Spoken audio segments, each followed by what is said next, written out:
आज आपसे समझना पड़ेगा, जब हम चर्चा की बात करते हैं तो ये चर्चा के लिए आपको समझना पड़ेगा उनकी नीयत क्यों नहीं है। ये कहते हैं कि ये मुसलमानों के लिए, मैंने बीजेपी के प्रवक्ता की बात सुनी, ये कह रहे हैं कि मुसलमानों के बेनिफिट के लिए आप ऐसे कानून लेकर आ रहे हैं जो जिनके बेनिफिट के लिए वो उसको स्वीकार करने को तैयार नहीं है। आप किसानों के लिए कृषि कानून लेकर आते हैं लेकिन किसान उसके खिलाफ धरने देते हैं। आप अग्निवीर जेल लेकर आते हैं लेकिन उसके लिए युवा जो है धरने देते हैं। आप ऐसे मुसलमानों के लिए कानून लेकर आते हैं कि मुसलमान जो उससे परेशान है, तो आप ऐसे कानून क्यों लेकर आते हैं? आप उनसे चर्चा करके क्यों नहीं लाते हैं? लेकिन यही बात है कि उनकी नीयत सही नहीं है। जब मैं कहता हूं उनकी नीयत सही नहीं है तो मैं इसलिए कहता हूं कि जब कांग्रेस पार्टी ने 1995 में अपना अमेंडमेंट लेकर आए थे, तो ऐसा अमेंडमेंट लेकर आए कि उसमें विपक्ष के तमाम सुझावों को उसमें शामिल किया और इसी वजह से जो है राज्यसभा में बीजेपी के जो नेता थे सिकंदर बख्त जी ने समर्थन किया, लोकसभा में जो है बंडारू दत्ता जी ने समर्थन किया। 2013 में हमें अमेंडमेंट लेकर आए तो समय पे जो है लोकसभा में शाहनवाज हुसैन जी ने समर्थन किया और उसके बाद राज्यसभा में जो है मुख्तार अब्बास नकवी जी ने समर्थन किया। जब हम बात करते हैं कि आप जो है आपकी नीयत सही क्यों नहीं है, हम इसलिए कहते हैं क्योंकि आप अपने एनडीए के 14 जो सजेशन है उनको तो आप शामिल कर लेते हैं, लेकिन जो हमारे विपक्ष के जो सजेशन उनको शामिल नहीं करते। सैयद नासिर हुसैन जी ने अपना डिसेंट नोट दिया तो उसको आपने शामिल किया नहीं किया। अंश में आपकी आपत्ति समझता हूं। यूपी से खबर आई, प्रयागराज में माफिया अतीक और उसके परिवार द्वारा वक्फ बोर्ड की 71 करोड़ की संपत्ति पर अवैध कब्जे का खुलासा हुआ है। जांच में पता चला है कि वक्फ के तत्कालीन मुतवल्ली ने फर्जी दस्तावेजों के जरिए रिश्तेदारों को संपत्तियां सौंप दी। कई बहुमंजिला इमारतें और दुकानें बनाई गई। पुलिस ने केस दर्ज कर मामले की जांच शुरू की है। अब अतीक तो किसी का भला करने वाला आदमी तो हो नहीं सकता। अतीक के बारे में पूरी दुनिया, पूरा देश जानता है। 71 करोड़ का खुलासा हुआ है सिर्फ प्रॉपर्टी के एक आदमी के पास, वो भी वक्फ बोर्ड की प्रॉपर्टी जो अवैध तरीके से ट्रांसफर की गई थी। और किसकी प्रॉपर्टी रही? ये मजलूमों की, मासूमों की और जो बेसहारा लोग होते हैं उनकी प्रॉपर्टी रही होगी। देखिए, सबसे पहले आपको समझना पड़ेगा कि अमेंडमेंट के कांग्रेस पार्टी खिलाफ नहीं है।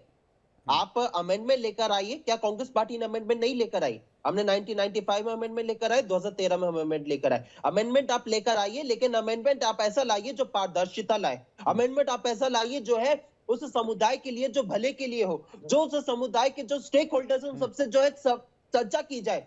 आप जेपीसी में बैठक करते, जेपीसी में ऐसे लोग ही नहीं है जो जानते हैं उस चीज को लेके, तो उस चीज में फिर हमें आपत्ति होती है। उसके तमाम मैं से आप क्लॉज बता सकता हूं। एक सेकंड, बस मुझे 5 सेकंड का समय दिया जाए।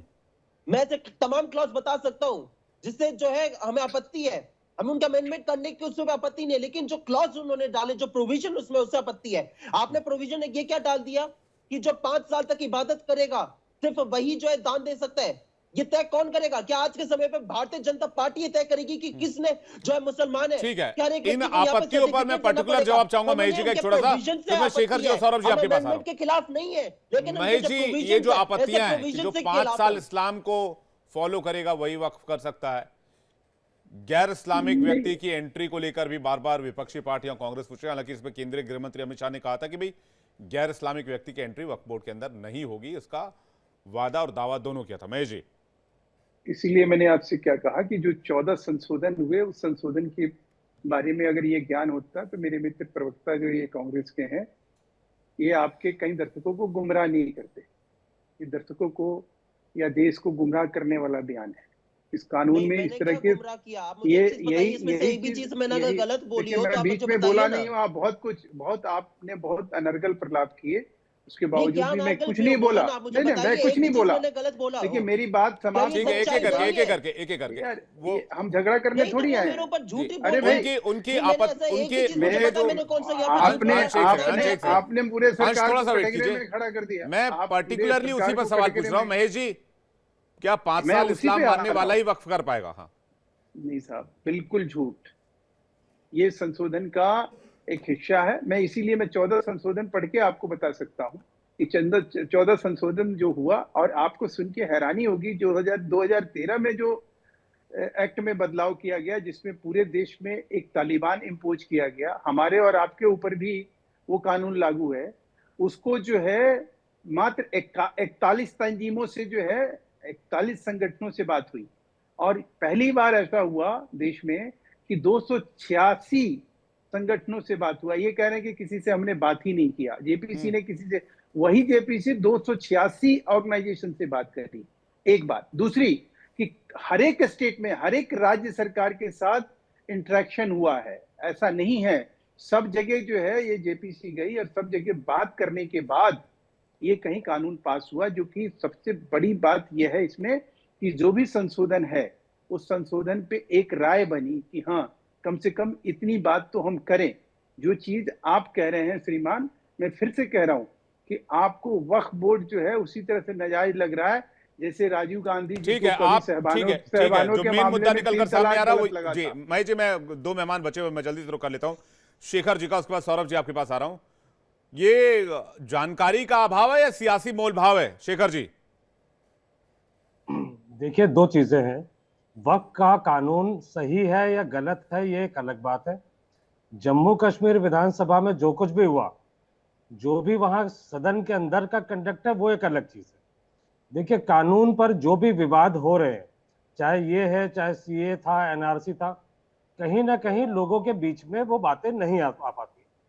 अब समय वो है जब आप सदन की सारी प्रोसीडिंग्स जनता के को उपलब्ध है, वहां पर अगर अच्छे से चर्चा हो, वहां पर अगर दोनों तरफ के लोगों को पूरा समय मिले, हर चीज पर चर्चा हो, तो जनता के बीच में भी शायद एक अच्छी राय बनेगी, किसी भी चीज को लेकर एक मजबूत राय बनेगी।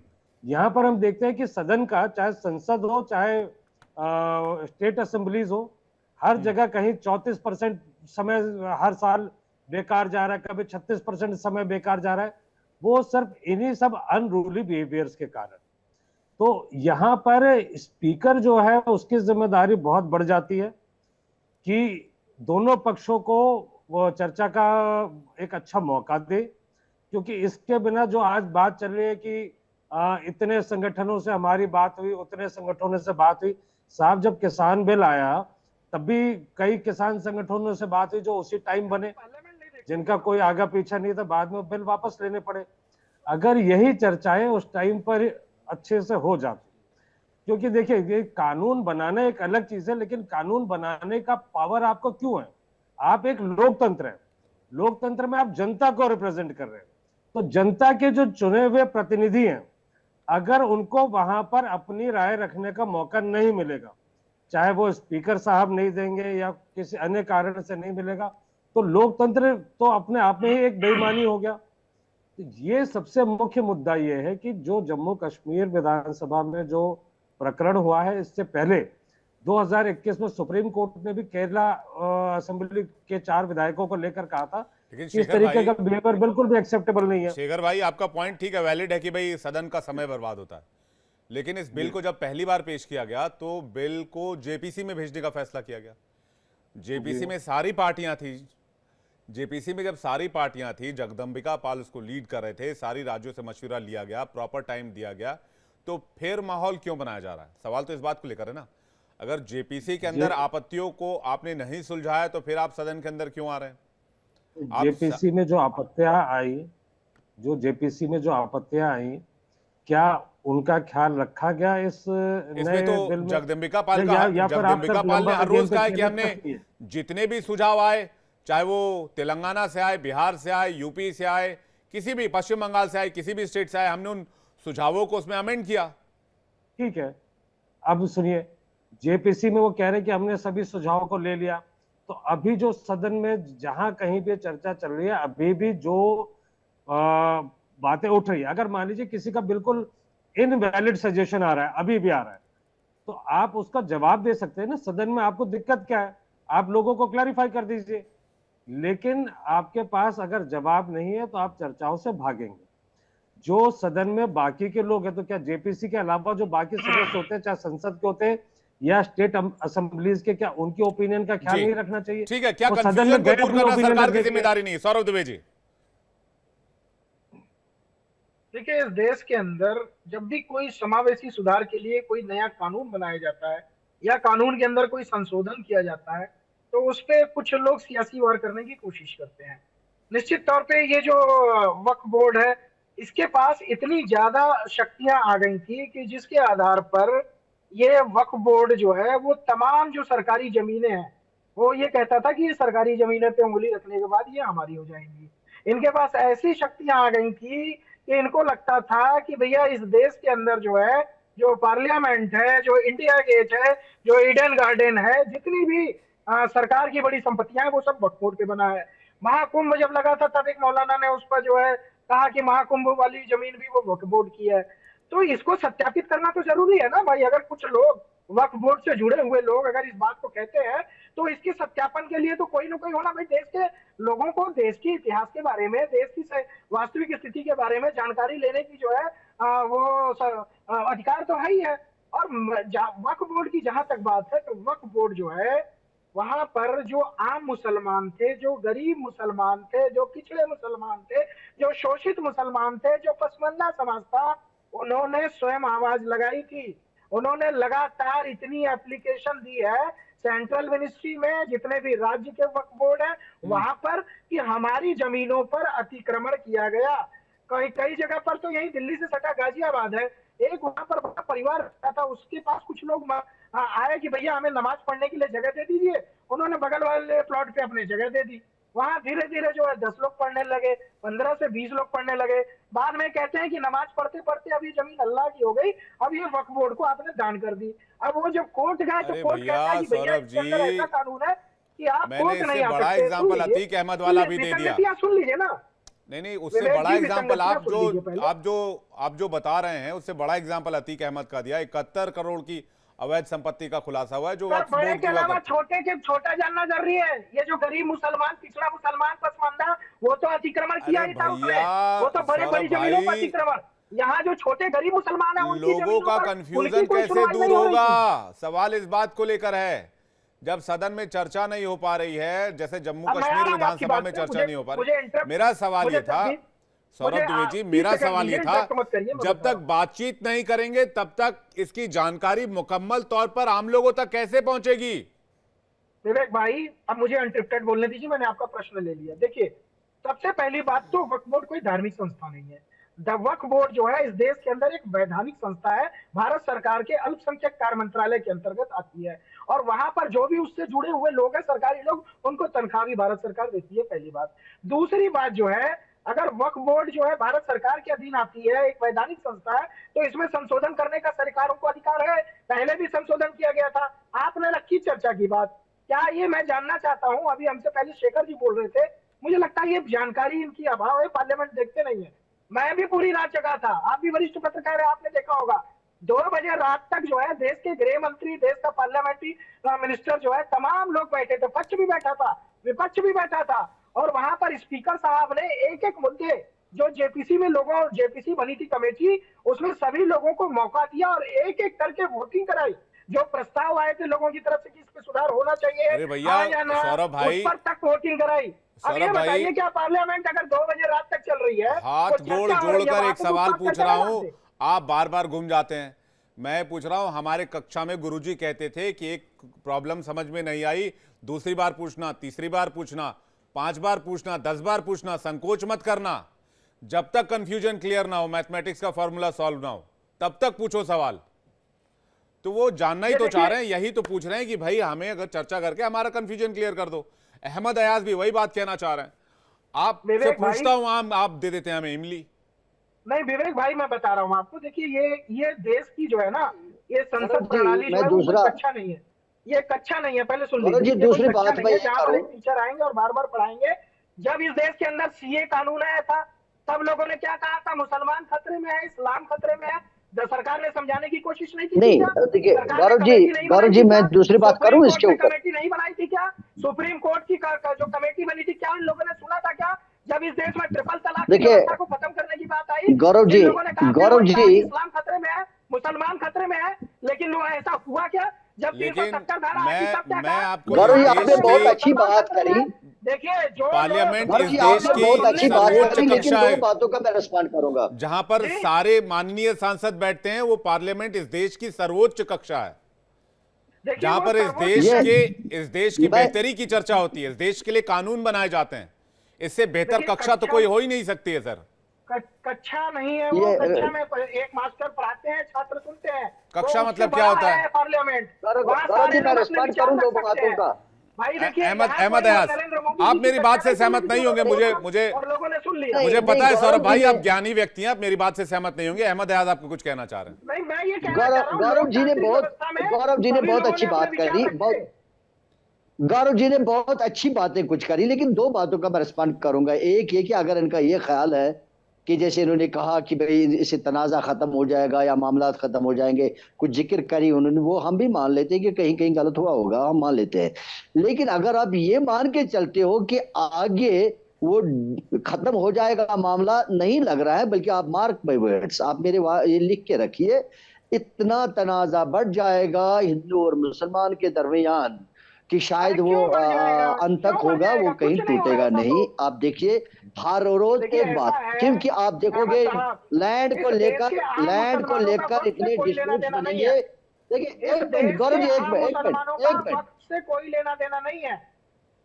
आप मुझे एक मिनट बात करिए, बात करने दीजिए। मेरा मानना है कि लैंड को लेकर इतने हिंदू और मुसलमानों के दरमियान झगड़े और तनाजात बढ़ेंगे और सबसे बड़ा मसला ये पैदा हो जाएगा। एक वो, दूसरा अगर सारा सही है, इसके बावजूद कि कॉन्स्टिट्यूशन इस चीज की परमिशन नहीं देता कि भाई आप किसी के मजहबी मामलात में दखल करें। आप मान लीजिए कि कई संशोधन हो चुके हैं वाकई, बिल्कुल कंप्लीट करने मुझे कंप्लीट करने दीजिए, मुझे कंप्लीट करने दीजिए। अब संशोधन हो चुके हैं, आपके अब संशोधन हो चुके हैं, आप जो संशोधन कर रहे हो जब तक वो लोगों को एक्सेप्टेबल नहीं होगा जिनके लिए आप कर रहे हो, तब तक ऐसी कोई अमेंडमेंट लाना, संशोधन करना क्या मतलब रखता है? अगर आप मान लेते हो कि जो आप संशोधन कर रहे हो वो लोगों के हित के लिए है, सही किया है आप लोगों ने, तो फिर आप हर एक जगह पर डिस्कशन अलाउ क्यों नहीं करते हो? फिर बीजेपी जम्मू कश्मीर में डिस्कशन अलाउ क्यों नहीं करते? फिर वो क्यों नहीं मानते हैं? एक एक करके सर, एक एक करेंगे तो एक एक करके कहेंगे तो समझ आएगा, एक साथ दोनों बोलेंगे नहीं समझ में आएगा। एक बार अहमद अयाज को पूरा कर दीजिए, उसके बाद सौरभ भाई आप बोलिए। सौरभ भाई एक बार अहमद अयाज को, अरे धार्मिक है ही नहीं, ये वैधानिक संस्था है। अरे भाई साहब, मेरे विद्वता का प्लीज मुझे सर्टिफिकेट मत दीजिए, मैं बस यही कह रहा हूँ। एक एक करके धार्मिक संस्था नहीं है, एक एक करके बोलेंगे तो सबकी बात आएगी। अहमद अयाज जी काफी सीनियर हैं, एक बार सुन लेते हैं, फिर आप काउंटर कर दीजिएगा, बोल दीजिएगा धार्मिक संस्था नहीं है, मैं आपकी बात भी सुन लूंगा। काउंटर करिए अहमद अयाज जी, अहमद अयाज आराम से काउंटर करिए, लेकिन मुझे बात रखने दीजिए। देखिए मेरा मानना है कि ये विवाद बढ़ेगा, जैसे आपने कहा कि खत्म हो जाएगा, मसले वो ठीक हो जाएंगे। मेरा मानना है कि जमीन के तनाजात को लेकर विवाद बढ़ेंगे और उससे गैप बढ़ जाएगी। आप याद रख लीजिए इस चीज को, आगे हम बात करेंगे।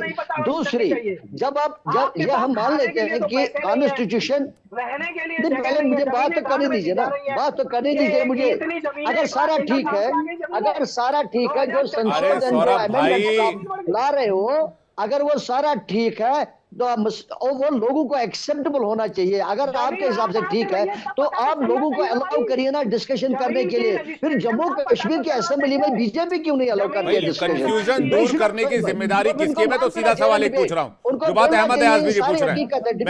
मैं महेश जी का रुख कर रहा हूँ जल्दी से, उसके बाद अंश और शेखर जी के पास जाऊंगा। सौरभ जी 10 सेकंड में जल्दी से आप अपनी बात पूरी कीजिए, क्या कह रहे थे आप? देखिए सरकार ने अपना काम किया, सरकार ने जेपीसी बनाई, सारे पार्टियों का प्रतिनिधित्व उसके अंदर दिया और उसके बाद बकायदे संसद के अंदर चर्चा हुई, रात के 3 बजे तक हुई। तो दोबारा चर्चा में क्या दिक्कत है? दोबारा चर्चा में क्या दिक्कत है? करें ना चर्चा भाई साहब, सदन क्या चर्चा करने के लिए तो है, ऐसा नहीं होता, धक्का मुक्की करने के लिए। ये स्कूल की कक्षा नहीं है, ये संसद भवन है। एक बार पास हो गया जो चीज, वहां पर ये लोकतंत्र है, कोई तानाशाही नहीं है कि आपने लिख दिया और हमने सुन लिया, ऐसा नहीं होता है। This is democracy. ये हाँ लोकतांत्रिक व्यवस्था में मैं बात कर रहा हूँ, आपके हिसाब से नहीं कि एक बार लिख दिया हमने तो हो गया। भाई अमेंडमेंट किया है ना आपने, फिर अमेंडमेंट हो जाएगा। 10 बार चीजें अमेंड होती है। बिल्कुल संसद भवन है और लोकतांत्रिक संसद भवन है, लोकतांत्रिक संसद भवन है। सिर्फ आपके कहने से नहीं हुआ कि हमने एक बार कह दिया और आपने मान लिया। महेश वर्मा जी के पास आ रहा हूं, एक एक करके प्लीज, एक एक करके महेश वर्मा जी, अंश 1 सेकंड में आ रहा हूं। महेश वर्मा जी, जब सिटीजन अमेंडमेंट एक्ट आया तो सरकार ने क्या कहा कि भाई मुसलमानों को बरगलाया जा रहा है, भ्रमित किया जा रहा है। बोलिए मैं झूठ बोल रहा हूं, गलत बोल रहा हूं, यही तथ्य थे। जब वक्फ संशोधन बिल आया, जब अब नया वक्फ कानून बन चुका है जिसे उम्मीद का नाम दिया गया है, उस पे भी सरकार ये कह रही है कि मुसलमानों में भ्रम फैलाने की कोशिश की जा रही है। सरकार भी ये बात कह रही है, बीजेपी भी ये बात कह रही है। तो मैं तो सिंपल सा सवाल पूछ रहा हूं कि इस भ्रम को दूर करने की जिम्मेदारी किसकी है? सरकार की है। महेश वर्मा जी, माइक चेक कीजिएगा सर आप अपना प्लीज।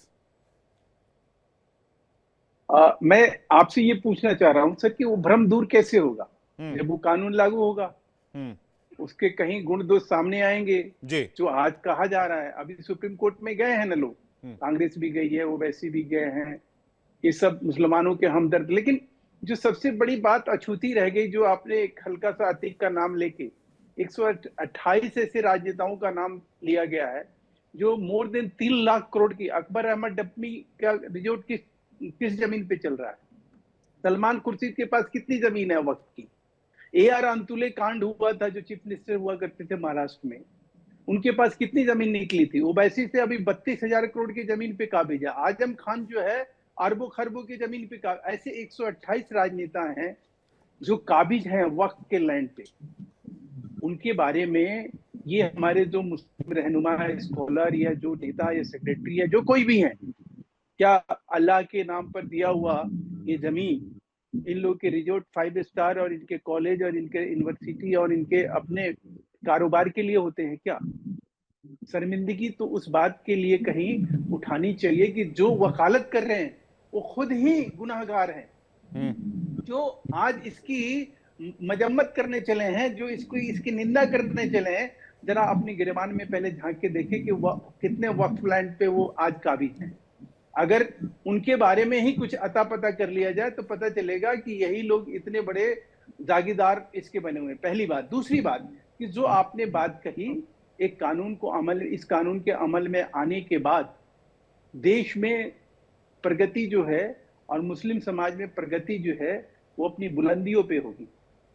ये सरकार जो है कभी भी इस सोच के साथ आखिर में हमें क्या मिलेगा, ऐसा भारतीय जनता पार्टी को या मोदी सरकार को ऐसा क्या मिलने जा रहा है? सिर्फ इतना ही है ना कि 2013 में आपने क्या किया कि आपने ये कहा कि अगर हंस बख्श जी का घर वक्त ने अगर चश्मा कर दिया नोटिस, तो ये किसी भी कोर्ट कचहरी में उसका अपील नहीं कर सकते हैं, एक्सेप्ट दैट एक ट्रिब्यूनल होगा जिसके 3 मेंबर होंगे और उस मेंबर के बीच में जाएगा और वो ये देखेगा कि रूल रेगुलेशन के तहत ये इन्होंने नोटिस चस्पा किया या नहीं किया, इन्होंने अपना अधिकार जताया जो रूल रेगुलेशन है उसके तहत। अब उसके बाद आप उसकी कहीं अपील नहीं कर सकते हैं, सिर्फ रीड कर सकते हैं। तो आप इस तरह से देश में कई ऐसे दंगा फसाद जो है, शुक्र कहिए ईश्वर की कृपा हम सबके ऊपर है, या कह लीजिए कि हम जज्बाती तौर पे एक दूसरे से जुड़े हुए हैं, या हिंदू हो या मुसलमान हो या सिख हो या ईसाई हो, कि हमने कहीं एक कानून तो बना विध्वंसकारी दंगा फसाद करने वाला, लेकिन उसके तहत इस देश में दंगा और फसाद नहीं हुआ। अगर उसमें कहीं ये त्रुटि थी और वो त्रुटि किसी वजह से, आप शहनवाज जी का नाम लेते हैं, नकवी जी का नाम लेते हैं कि भाई उस समय जो है उन्होंने संसद में कहीं इसका समर्थन किया, ऐसी बात आज भी वो कई बार चैनलों पे आके कह चुके हैं कि इस तरह की कोई भी चीज का उन्होंने समर्थन नहीं किया। जो आप हमसे कह रहे हैं कि हमने उठ के वोट दिया और सर्वसम्मति से ये पास नहीं हुआ था, तब भी डिवीजन ऑफ वोट के साथ ये पास कराया गया था। सरकार के पास जो ताकत थी, अधिकार थी, उसके तहत आपने पास किया। 8 बार संशोधन हुआ वक्फ बोर्ड में, कभी भी आपने जेपीसी नहीं किया, कभी भी आपने इस तरह के कंसल्टेशन नहीं किया। अब जब पहली बार कंसल्टेशन हो रहा है, पहली बार सबको जानकारी में ये देते हुए, जितने मुस्लिम तंजीम है सबको बता के जता के, जितने मुल्ला मौलवी लोग हैं सबको ये करके, या तो वो डिनाई करे ना कि हाँ हमने अपना राय नहीं दिया या हमने उनसे नहीं पूछा, तो समझ में आता है कि हाँ ये कानून का दोहरापन है। अब सुप्रीम कोर्ट में मामला है, सुप्रीम कोर्ट पे तो कम से कम भरोसा रखना चाहिए ना। अगर सुप्रीम कोर्ट में आप गए हैं तो कम से कम उतने देर के लिए तो शांति, इतना तो आप बनता है ना जी कि भाई आप अंशवत्स कुछ कहना चाह रहे हैं। ठीक बात है मैंने सबकी बात को बहुत शांति से सुना। मैं अनुरोध करता हूं सबसे कि मेरी बात को भी शांति से सुना जाएगा। भारतीय जनता पार्टी के प्रवक्ता ने कई प्रकार के झूठ बोले और मैं बताता हूं क्या झूठ बोला। पहला कि शाहनवाज जी ने समर्थन नहीं किया था, तो पार्लियामेंट के आप रिकॉर्ड को चेक करेंगे तो पार्लियामेंट के रिकॉर्ड में यह दर्ज है कि शाहनवाज जी ने मुख्तार अब्बास नकवी जी ने समर्थन किया था। आपने कहा कि जो पहले के जब विपक्ष जब ये अमेंडमेंट लेकर आया था उस समय पे जो है जेपीसी में चर्चा नहीं होती थी। आप चेक करिए, ये रिकॉर्ड में है पार्लियामेंट के कि जेपीसी की जो भी चर्चा होती थी उसमें विपक्ष के सुझाव जो थे, यानी भारतीय जनता पार्टी तमाम विपक्ष की जो उस समय की पार्टी होती थी उनके सुझावों को शामिल किया जाता था। और यहां पे बैठ के आप झूठ बोलते हैं। आप यहां पे कह रहे हैं कि चर्चा से क्या मिलेगा। सच्चाई यह है कि चर्चा आप करना ही तो नहीं चाहते। आप कृषि कानून लेकर आते हैं और उसके बाद आप उन पे थोप देते हैं कृषि कानून। आप इतने रिजिड हो चुके हैं, आप इतने तानाशाही रवैये के साथ काम करते हैं ना। आप कृषि कानून लेकर आए, आप सीए लेकर आए, आप अग्निवीर जैसी योजना लेकर आए और आज आप ये वक्फ लेकर आते हैं और आप कहते हैं कि आप चर्चा कर रहे हैं। आप कौन सी चर्चा कर रहे हैं? आप अगर याद करेंगे कृषि कानून में यहाँ पे आप चर्चा कर रहे होते हैं और मीटिंग के बाद जो है उन्हीं लोगों को किस आतंकवादी खालिस्तानी कहा जाता है। उन्हीं किसान नेताओं के साथ जिनके साथ चर्चा करते हैं उनके ट्विटर अकाउंट को जो है ब्लॉक कर दिया जाता है। तो आप कौन से चर्चा की बात कर रहे हैं? झूठ की मशीन जो तानाशाही रवैये के साथ कर रहे हैं ना, और भारतीय जनता पार्टी के प्रवक्ता जो ये कह रहे थे ना कि ये जो करने से क्या मिलेगा, सच्चाई ये है कि भारतीय जनता पार्टी के जो प्रवक्ता है उनको समझना चाहिए कि यही तो आपकी राजनीति रही है इतने वर्षों से। आपका ये काम रहा है कि आप कैसे इस देश की जनता को धर्म के नाम पर, जाति के नाम पर जो है जनता को भटकाने का काम करे ताकि आप अपनी वोट बैंक की राजनीति को साध सके। एक एक करके सौरभ जी आ रहा हूँ नहीं, झूठ बोलने वाली मशीन को देखिए, आप लोग झूठ बोल रहे हैं, सच्चाई ये है। और पहली बार जो सौरभ जी बड़ा ये बोल रहे थे ना कि 2 बजे तक जो है पार्लियामेंट में चर्चा हुई थी, सच्चाई ये है कि भारतीय जनता पार्टी जो है 2 बजे तक जो है पार्लियामेंट में वक्त पे चर्चा कर सकती है, लेकिन अमेरिका ने भारत पर इसीलिए तो मैं कह रहा था कि आप तो जागरूक करिए कम से कम। उस पर चर्चा नहीं होगी कि कैसे जो है ठीक है। शेखर कुमार कुछ कहना चाह रहे हैं, उस पर 2 बजे तक चर्चा नहीं होगी, लेकिन ठीक है। अंशित आप कह रहे चर्चा नहीं चाहते, शेखर जी कुछ कहना चाह रहे। शेखर जी, उसका सौरभ जी आपके पास आ रहा हूँ। शेखर जी, मेरा ये कहना है कि जब किसी भी सदन में बिना चर्चा के जब कोई कानून पास होता है, जब उस पर ढंग से चर्चा नहीं हो पाती है तो हश्र क्या होता है। आपको याद है ना इलेक्टोरल बॉन्ड वाला कानून क्या हुआ, वो जो काले कृषि कानून आए उनका क्या वापस लेना पड़ा ना।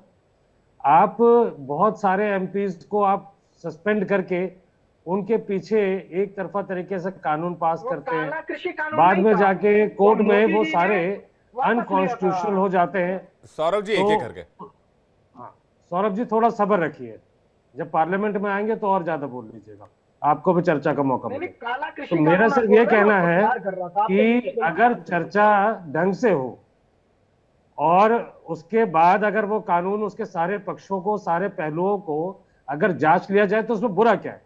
लेकिन अगर किसी भी तानाशाही तरीके से आप एमपीज को सस्पेंड करके इस तरीके के कानून लाएंगे, उससे क्या हुआ। इलेक्टोरल बॉन्ड, अभी जो महेश वर्मा जी कह रहे थे कि इससे बीजेपी को क्या मिल रहा है, किसको क्या मिल रहा है। इलेक्टोरल बॉन्ड वाले अनकॉन्स्टिट्यूशनल कानून से क्या मिला बीजेपी को सारे देश को पता है। तो सिर्फ चर्चा की बात है, सदन इसी के लिए बने हैं, और अगर नहीं सदन में चर्चा करनी है तो इसको लोकतंत्र कहना ही छोड़ देना चाहिए ना, क्यों चुनाव करवाते हैं। तो मेरी सिर्फ इतनी बात थी कि सदन में चाहे कोई सदन हो, किसी स्टेट की असेंबली हो या संसद हो, चर्चा का बराबर मौका मिलना चाहिए, हर पक्ष को मिलना चाहिए, और स्पीकर को पार्लियामेंट में पास खास तौर पे आप 2 बजे तक वो ठीक कह रहे हैं, अनबायस्ड होना आपको, आप मेरे ख्याल से सोए हुए होंगे, आपको पता नहीं चला होगा। चर्चा होने के बाद ही पार्लियामेंट से बिल पास हुआ है। ये जो आज मुद्दे पे आप बैठे हुए हैं, इलेक्ट्रॉल बॉन्ड की बात अरुण जेटली जी के टाइम में सब लोग चर्चा करके उसको पास किए थे, आज की डिबेट और सबको उसको फायदा मिला है। विधानसभा में क्या हुआ वो था, और वहां पर कितनी चर्चा हो रही है आप भी देख रहे हैं। और चर्चा आप कैसे कराते हैं, हमने चर्चा को रोका है क्या? सस्पेंड करा के। अरे भाई, जम्मू कश्मीर में हमने क्या किया? भाई साहब एक बात बताइए, हमारी है क्या? अगर आपके पास इतनी सच्चाई है तो आप सस्पेंड करा के क्यों कानून लेकर आते हैं? क्यों वहां पे ऐसे कानून पास हुआ है? अरे भाई आप बताओ ना, बड़े पत्रकार आप जिस कार्ड का प्रयोग कर रहे हैं, ज्ञान ज्यादा हो जाता है क्या? पत्रकार हम लोग भी रहे हैं, हमने भी 25 साल पार्लियामेंट, नहीं हमने भी 25 साल पार्लियामेंट कवर किया, हमें कुछ मालूम नहीं है, सब कुछ आपको ही मालूम है। मतलब हम लोग कुछ जानते ही नहीं है।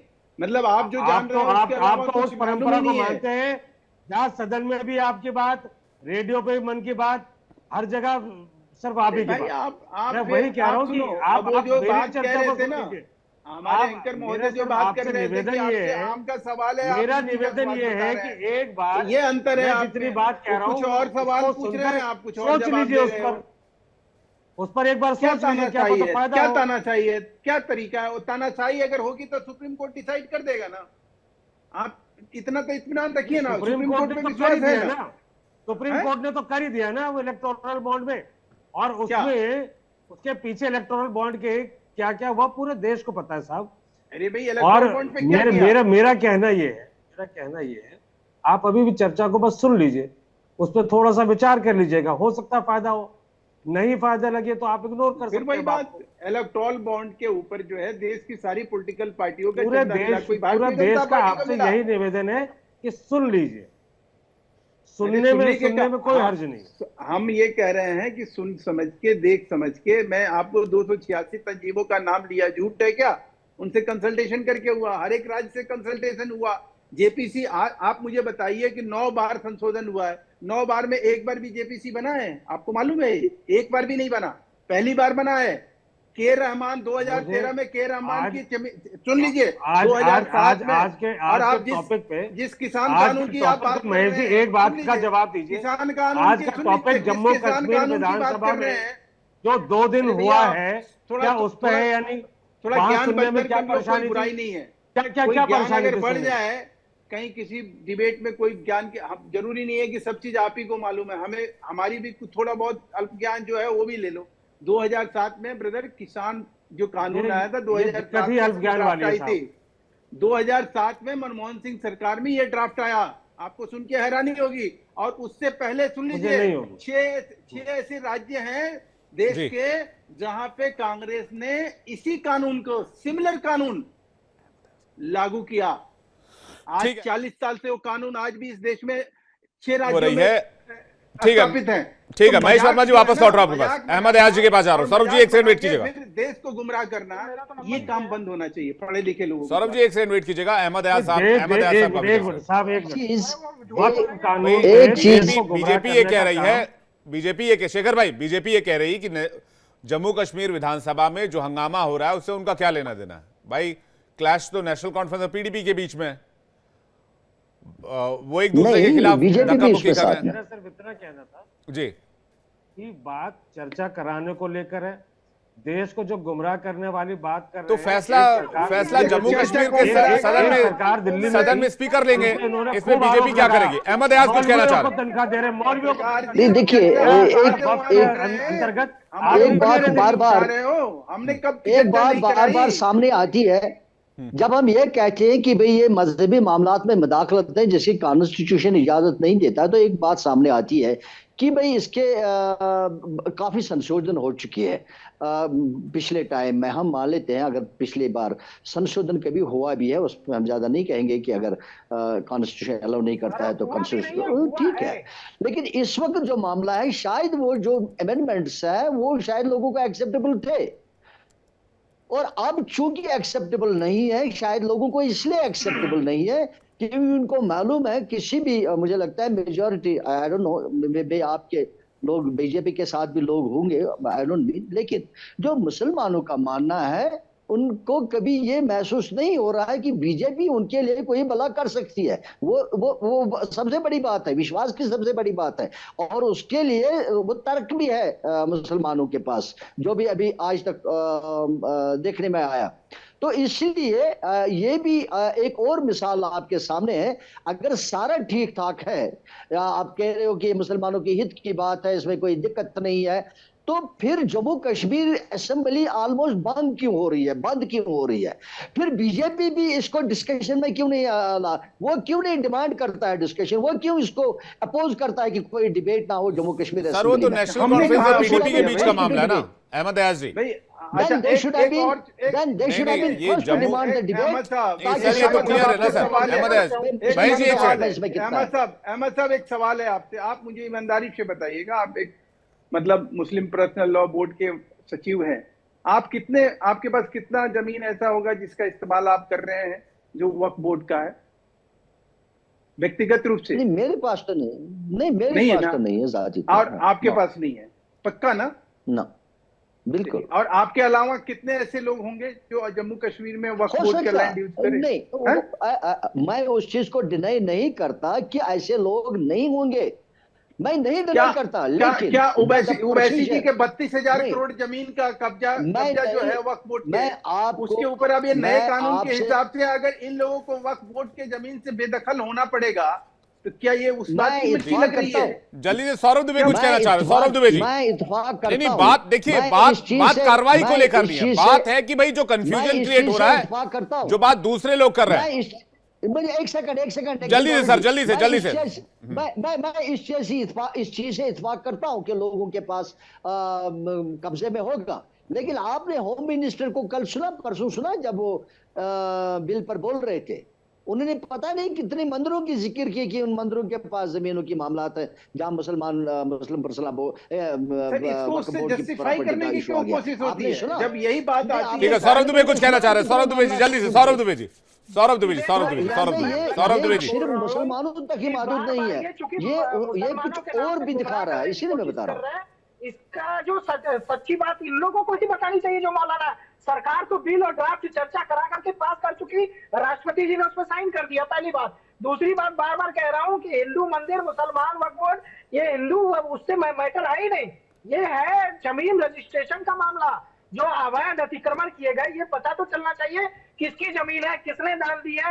अरे भाई, क्या हिंदू राजाओं ने दान नहीं दी? तमिलनाडु की जिक्र करी नहीं उन्होंने, जहां तक मेरी याददाश्त है, मैं कोट कर रहा हूँ, तमिलनाडु की जिक्र करी कि मंदिरों का वक्फ का मसला उन्होंने कह दिया पार्लियामेंट में। आप सर ठीक है, लेकिन वक्फ, नए वक्फ कानून का इम्पैक्ट दिखना जमीन पर शुरू हो गया है।